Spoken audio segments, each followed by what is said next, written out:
Ces débats viennent de s'ouvrir dans un climat bien plus apaisé qu'il y a 10 mois lorsque, vous l'avez dit, à la suite de multiples incidents, le procès avait finalement été renvoyé. On note aussi beaucoup moins de public aujourd'hui, beaucoup moins de curieux que la dernière fois pour assister au procès du maire de Draveil. Lui et son ex-adjointe à la culture, Brigitte Gruel, sont donc ici jugés pour des faits de viol en Réunion. Ils encourent jusqu'à 20 ans de prison et depuis le début de l'affaire, ils nient en bloc, effectivement, s'estimant victimes d'un complot politique puisque l'une des plaignantes est en lien avec un opposant à la mairie de Draveil, quelqu'un de l'extrême droite. Et puis, leur défense souhaite aussi que les faits ne soient pas instrumentalisés par des associations qui défendent les droits des femmes. Écoutez.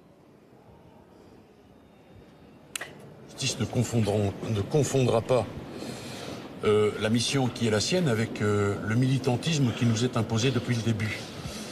Et ici, ce n'est pas l'endroit où l'on exerce des luttes militantes. Ici, c'est l'endroit où l'on rend la justice. Je veux rappeler des choses simples. Georges Tron ne s'est pas exprimé dans la presse, très peu. Il a toujours eu la même position. Il conteste les faits qui lui sont reprochés. Il est à cet instant présent présumé innocent, même si beaucoup l'ont oublié.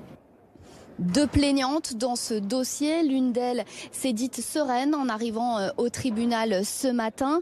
Ces deux accusatrices, deux ex-employés de la mairie n'ont jamais varié. Dans leurs déclarations, elles se disent victimes des jeux sexuels des deux élus. Elles expliquent que les faits commençaient toujours par des massages des pieds, puis dérivaient sur des violences sexuelles. Elles disent qu'elles ont cédé aux exigences des deux élus parce qu'elles craignaient d'être licenciées.